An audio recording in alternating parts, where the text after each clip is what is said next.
दोस्तों हम पढ़ रहे हैं प्रिडिक्टिव मॉडलिंग, जिसका एक इम्पोर्टेंट टॉपिक होता है डेटा एक्सप्लोरेशन एंड ट्रांसफॉर्मेशन। जिसके कुछ स्टेप्स होते हैं, जैसे कि पहला स्टेप है रीडिंग एंड डेटा, दूसरा है वेरिएबल आइडेंटिफिकेशन। इन दोनों स्टेप्स के बारे में मैंने पिछली वीडियो में बात करी है, इनको बिल्कुल डिटेल में समझाया है और जुपिटर नोटबुक में कोड करके भी दिखाया है। अगर आपने वो वीडियो नहीं देखी हो तो उसकी लिंक आपको ऊपर आई बटन में और नीचे डिस्क्रिप्शन में मिल जाएगी। तो हाँ, आज हम थर्ड स्टेप के बारे में बात करेंगे, जो कि है यूनिवेरिएट एनालिसिस। तो इस वीडियो में हम क्या क्या पढ़ेंगे उसके बारे में पहले मैं आपको बता देता हूँ। सबसे पहले हम रीड बॉक्स प्लॉट चार्ट को कैसे रीड करना वो देखेंगे। यूनिवेरिएट एनालिसिस क्या होता है उसके बारे में जानेंगे। उसके अलावा यूनिवेरिएट एनालिसिस क्यों ज़रूरी है वो देखेंगे।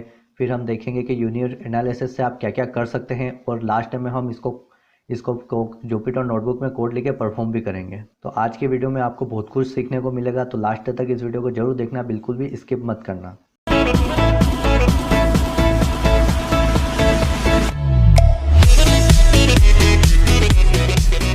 तो सबसे पहले हम बात करेंगे बॉक्स प्लॉट चार्ट के बारे में, क्योंकि ये यूनिवेरिएट एनालिसिस का बहुत इंपॉर्टेंट टॉपिक है। ये आपको, अगर आपको डेटा में वेरिएबल के बारे में जानना है तो ये आपको यूनिवेरिएट एनालिसिस में ड्रॉ करना ही पड़ेगा। और अगर आपको इनके टर्म्स के बारे में नहीं पता होगा कि ये टर्म्स क्या काम करती है, तो आप डेटा आगे आपको कुछ भी समझ में नहीं आने वाला है। तो लास्ट तक इस वीडियो को देखना, स्किप मत करना। तो आप ये जो चार्ट देख रहे हैं ये बॉक्स प्लॉट चार्ट कहलाता है। इसका जो लेफ्ट साइड में जो है ये आपका होता है मिनिमम वैल्यू। ये जो आपका लेफ्ट राइट साइड में है ये होता है आपका मैक्सिमम वैल्यू। और यहाँ पर जो है आपके राइट साइड में ये है आउटलायर। आउटलायर बेसिकली होता क्या है, इसके बारे में डिटेल में हम अगली वीडियो में बात करेंगे, लेकिन थोड़ा सा मैं आपको बता देता हूँ क्या होता है आउटलायर। जैसे कि आपका डेटा है, उसके अंदर वैल्यू है 0, 1, 2, 3, और अचानक कोई ऐसी वैल्यू आ जाती है जैसे कि 100, 101, ये सब आपके होगा आउटलायर। जैसे ये जरूरी नहीं है कि बड़ी वैल्यू, कभी हमें अचानक छोटी वैल्यू भी आ जाए जैसे -20, ये सब आपके हो जाते हैं आउटलायर। इसके बारे में डिटेल में अगली वीडियो में बात करेंगे, उसे कैसे रिमूव करना डेटा से वो भी मैं बताऊंगा आपको। तो ये जो आपका हो गया, ये तो आपकी हो गया मिनिमम वैल्यू, और ये हो गई आपकी मैक्सिमम वैल्यू। और जो आपके ये जो पहले इसके अंदर अगर आप यहाँ से ये वाला पार्ट देखेंगे, इसे कहते हैं Q1। ये जो आपका पार्ट है ये कहलाता है Q2। ये जो पार्ट है ये कहलाता है Q3, और यहाँ से यहाँ तक का पार्ट कहलाएगा Q4। ठीक है। अब जो बीच में आपके Q2 और Q3 के बीच में जो है ये कहलाएगा आपका मीडियन। जरूरी नहीं है कि बॉक्स प्लॉट में मीडियन बीच में ही हो, ये इधर भी हो सकता है। जहाँ पर भी आपके डेटा का मीडियन होगा वहाँ पर ये लाइन आपको ड्रॉ दिखी हुई मिल जाएगी। जो आपका बॉक्स प्लॉट होता है, इससे आप दो चीज़ें कैलकुलेट कर सकते हो। पहला तो है आपका रेंज। अगर आपको रेंज कैलकुलेट करना है तो उसके लिए सिंपल सा फॉर्मूला मैक्सिमम माइनस मिनिमम। जो आपकी मैक्सिमम वैल्यू है उसमें से मिनिमम वैल्यू माइनस कर दो तो आपकी रेंज आ जाएगी। और दूसरा होता है आपको अगर कैलकुलेट करना है IQR कैलकुलेट करना है। वो क्या होता है, IQR का फुल फॉर्म होता है इंटर क्वार्टाइल रेंज। अगर इसको कैलकुलेट करना है तो उसके लिए आपको M2 माइनस M1 करना पड़ेगा। तो M2 और M1 क्या होता है, अगर आपको M2 कैलकुलेट करना है तो आपके Q3 और Q4 का जो मीडियन होगा, Q3 और Q4 का मीडियन कौन सा कहलाएगा आपका, ये कहलाएगा यहाँ से यहाँ तक की आपकी वैल्यू होगी Q3, और ये जो आएगा ये आपका इन दोनों के बीच का मीडियन कहलाएगा। और अगर आपको Q1 कैलकुलेट करना है तो Q1 और Q2 के बीच की जो वैल्यू होगी, मतलब कि ये वाली वैल्यू, ये आपकी M1 कहलाएगी और ये कहलाएगी M2। इन दोनों को जब आप माइनस कर दोगे तो आपके पास IQR निकल के आ जाएगा। तो इससे दो चीज़ आप कैलकुलेट कर सकते हो, क्या क्या, रेंज और IQR, दोनों आप इससे कैलकुलेट कर सकते हो। इसमें आपको ये ध्यान रखना है कि जो आपका बॉक्स प्लॉट होता है इससे आप केवल मीडियन ही कैलकुलेट कर सकते हो। आप इससे मीन और मोड कभी भी कैलकुलेट नहीं कर सकते हो, ये आपको हमेशा ध्यान रखना है। तो ये तो हो गया हमारा बॉक्स प्लॉट। अब मैं इसको एक एग्जाम्पल के थ्रू भी आपको समझा देता हूँ, बिल्कुल कैलकुलेशन के साथ, ताकि आपको ये और क्लियर हो जाए। यहाँ पर मैंने आपको समझाने के लिए ये एग्जाम्पल लिया है, जिसके अंदर आप ये बॉक्स प्लॉट देख सकते हो, और यहाँ पर आपको रेंज दे रखी। आपका जो ये जो वैल्यू है आपकी, इसके अंदर आपको जो रेंज दे रखी डेटा की वो है 5 से लेकर 65। अब ये 5 से लेकर 65 तक है। अब आपके डेटा में जो मिनिमम रेंज है वो है आपकी है Q1। Q1 नहीं होगा, सॉरी, ये होगा आपकी मिनिमम वैल्यू जो कि है आपकी 15। और मैक्सिमम आपका डेटा कहाँ तक जा रहा है, ये हो रहा आपका मैक्सिमम वैल्यू हो गई अब हम अप्रोक्सीमेट 60 मान लेते हैं, बाकी ये 57 वगैरह के आसपास आएगा, लेकिन हम 60 मान लेते हैं क्योंकि कैलकुलेशन में गड़बड़ हो जाएगी नहीं तो। और जो आपका मीडियन होगा ये आपका सी पर आएगा मीडियन, जो कि 35 मान लो आप। और अगर आपको Q1 चाहिए तो ये हो गया आपका Q1, ये हो गया आपका Q2, ये हो गया आपका Q3 और ये आपका हो गया Q4। तो हमारे पास क्या क्या आ गया, आपको मीन पता है, मीन कितना है 15, मैक्स से कितना है 60, और क्या पता है आपको, अगर मीडियन मीडियन कितना है 35। और आपको क्या क्या कैलकुलेट कर सकते हो इसमें, रेंज, अगर आपको रेंज कैलकुलेट करना तो क्या कर सकते हो, मैक्सिमम माइनस मिनिमम, ये फॉर्मूला है। तो मैक्सिमम वैल्यू कितनी है आपके पास 60 माइनस 15 कितना हुआ 45। तो ये आपकी आ गई रेंज, इस आपके डेटाबेस की रेंज आ गई 45। और अगर आप IQR कैलकुलेट करना चाहते हो, IQR मतलब इंटर क्वार्टाइल रेंज, तो उसका फॉर्मूला क्या है M2 माइनस M1। M2 क्या होता है, M2 Q4 और Q3 का जो मीडियन होगा वो M2 कहलाएगा, और M1 Q2 और Q1 का जो मीडियन होगा वो। तो हम पहले देखते हैं M2 किसका है Q3, और Q4 का मीडियन क्या हुआ आपका 50 मान लो। 50 भाई हो रहा, थोड़ा बहुत आगे पीछे होता है लेकिन हम 50 मान लेते हैं। 50 माइनस, और Q2 और Q1 का मीडियन क्या हो गया आपका 25। तो आपका IQR कितना आया 25। इस तरीके से आप बॉक्स प्लॉट की मदद से रेंज और IQR दोनों आसानी से कैलकुलेट कर सकते हो। अगर आपको इतना समझ आ गया कि इन जो भी ये टर्म्स दे रखी इनकी इनका मतलब क्या है, इनको कैसे कैलकुलेट करते हैं, तो आगे जब भी आप बॉक्स प्लॉट पढ़ोगे, यूनिवेरिएट एनालिसिस करोगे या फिर आप आउटलायर का रिमूव करोगे, तो वहाँ पर ये बहुत ज़्यादा आपके काम आने वाला है। तो यहाँ पर मैं बॉक्स प्लॉट का आपको कंप्लीट करता हूँ। आई होप आपको ये बॉक्स प्लॉट समझ आ गया होगा। अब हम चलते हैं कि आखिर यूनिवेरिएट एनालिसिस होता क्या है और उसको हम कैसे यूज़ कर सकते हैं। तो अब हम देखते हैं कि आखिर यूनिवेरिएट एनालिसिस आखिर होता क्या है। अगर आपको किसी भी वेरिएबल के बारे में एक्सप्लोर करना है एट ए टाइम, तो आप यूनिवेरिएट एनालिसिस का यूज़ कर सकते हैं। अगर आपको ये देखना है कि वो वेरिएबल कैसे काम कर रहा है, उसके अंदर क्या क्या चीज़ है, उसके समराइज आपको जानना है, तो यूनिवेरिएट एनालिसिस आपके लिए बहुत काम का है। ये तो सभी जानते हैं कि हमारे पास दो टाइप के वेरिएबल होते हैं, कंटिन्यूस और कैटेगोरिकल वेरिएबल। इनके बारे में डिटेल में मैंने पिछली वीडियो में बताया है, अगर आप नहीं देखिए तो वो पहले जाके जरूर देख लेना, उसकी लिंक आपको नीचे डिस्क्रिप्शन में मिल जाएगी। तो सबसे पहले हम देखते हैं univariate analysis for continuous variable. तो अगर आपको कंटिन्यूस वेरिएबल के बारे में अगर डिटेल जाननी है तो उसके दो मेथड होते हैं। पहला होता है टेबुलर मेथड और दूसरा आता है ग्राफिकल मेथड।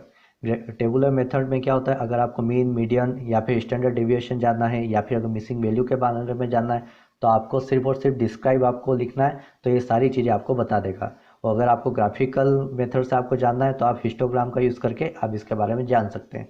अब जो हमने univariate analysis for continuous variable के बारे में अभी तक जो जो आपको बताया, वो मैं आपको जुपिटर नोटबुक पर जाके कोडिंग के थ्रू आपको बता देता हूँ।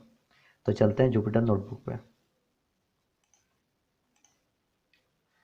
ठीक है, इसमें जो भी मैं डेटा यूज़ करूँगा और जो भी मैं कोड लिख रहा हूँ वो सारा आपको नीचे डिस्क्रिप्शन में लिंक मिल जाएगा, वहाँ से आपको ये ले लेना है। बस आपको ये ध्यान रखना है कि डेटा और ये कोड की फाइल एक ही फोल्डर में हो।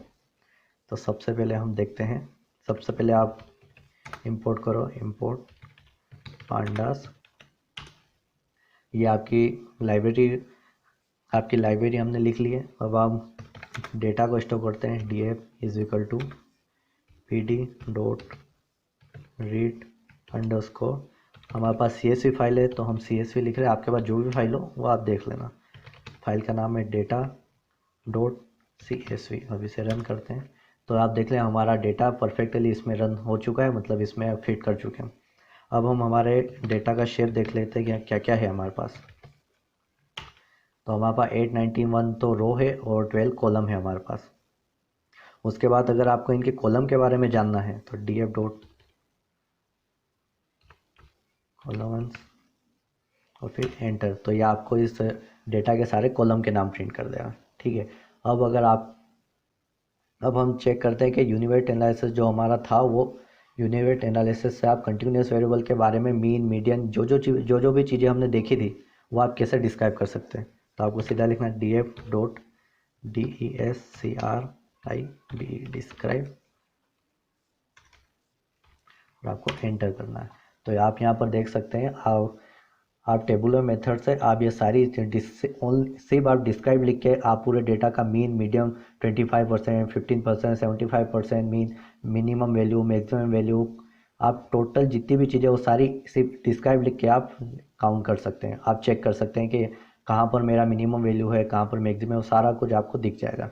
और अगर आपको ग्राफिकल मेथड के थ्रू थ्रू अगर ये सब चीज़ें देखनी है तो आपको सिंपली सबसे पहले ग्राफिकल मेथड के लिए आपको मैटप्लॉटलिब इंपोर्ट करना पड़ेगा।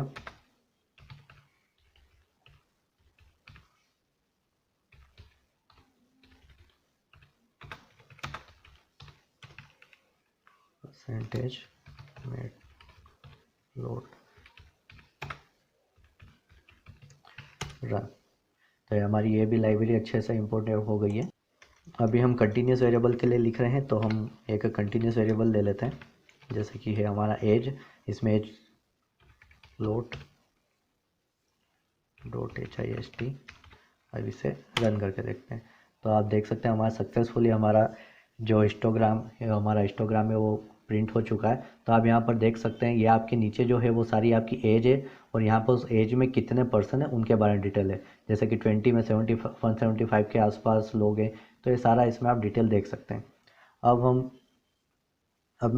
मैंने आपको इस वीडियो के फर्स्ट में मैंने आपको बॉक्स प्लॉट भी प्रिंट करके दिखाया था, वो भी आप इसमें देख लीजिए, क्योंकि वो कंटिन्यूस कैटेगरी या कंटिन्यूस वेरिएबल में ज़्यादा अच्छे से काम करता है। आप देख सकते हैं हमारा बॉक्स प्लॉट प्रिंट हो चुका है।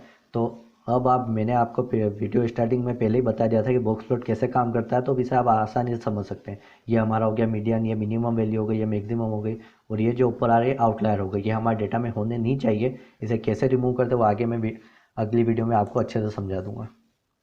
अब हम आगे देखते हैं, ये यहाँ तक तो आपका कंटिन्यूस वेरिएबल का हो गया। अब हम देखते हैं univariate analysis for categorical variable. अगर तो इसमें भी दो मेथड होते हैं, टेबुलर मेथड और ग्राफिकल मेथड। टेबुलर मेथड्स में आपको फ्रीक्वेंसी टेबल बनानी पड़ती है, और ग्राफिकल मेथड में बार प्लॉट आपको बनाना पड़ता है। मैं आपको ये पूरा एक्सप्लेन जुपिटर नोटबुक में जाके कर देता हूँ, वहाँ अच्छे से समझ आएगा। तो चलते हैं वापस जुपिटर नोटबुक पे।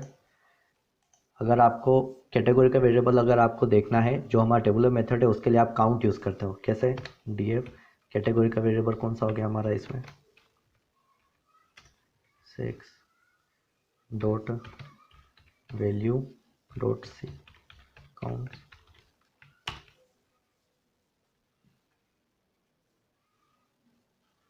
सॉरी, डॉट की जगह स्कोर आएगा।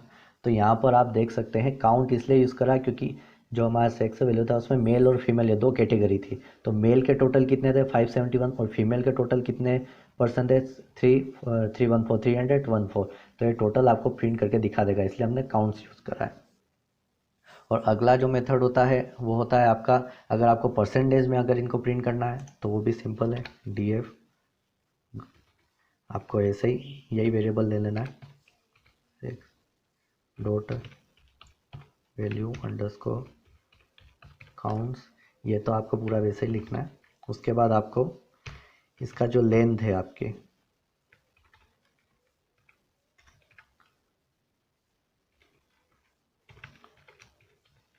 आपके जो पूरे सेक्स कॉलम की जो लेंथ है वो आपको इससे डिवाइड कर देनी है, तो ये आपके परसेंटेज में प्रिंट हो जाएगा।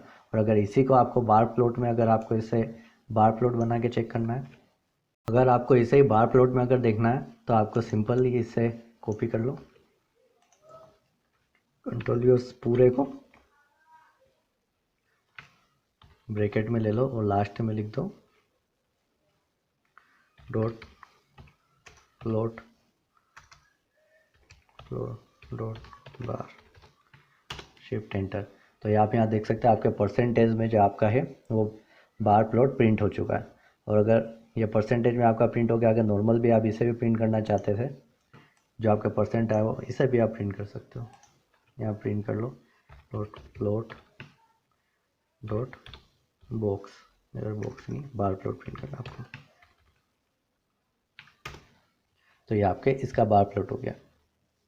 तो इस तरीके से आप यूनिवेरिएट एनालिसिस का यूज़ कर सकते हैं फॉर कंटिन्यूस वेरिएबल और कैटेगरी वेरिएबल के लिए, दोनों के लिए आप यूज़ कर सकते हो। और मैं इस वीडियो में मैंने आपको बॉक्स प्लॉट का आप कैसे पढ़ सकते हो और यूनिवेरिएट एनालिसिस का आप यूज़ कंटिन्यूस और कैटेगोरिकल वेरिएबल के साथ कैसे कर सकते हो वो आपको मैंने बताया है। आने वाली वीडियो में मैं आपको बाईवेरिएट एनालिसिस और आउटलायर के बारे में भी मैं आपको समझाऊंगा, तो आगे की वीडियो भी आप जरूर देखना। और आई होप आपको ये वीडियो अच्छा लगा हो। अगर अच्छा लगा तो प्लीज़ वीडियो को लाइक, शेयर और कमेंट करना, और मेरे इस चैनल को जरूर से जरूर सब्सक्राइब करना। तो मिलते हैं नेक्स्ट वीडियो में, तब तक के लिए गुड बाय।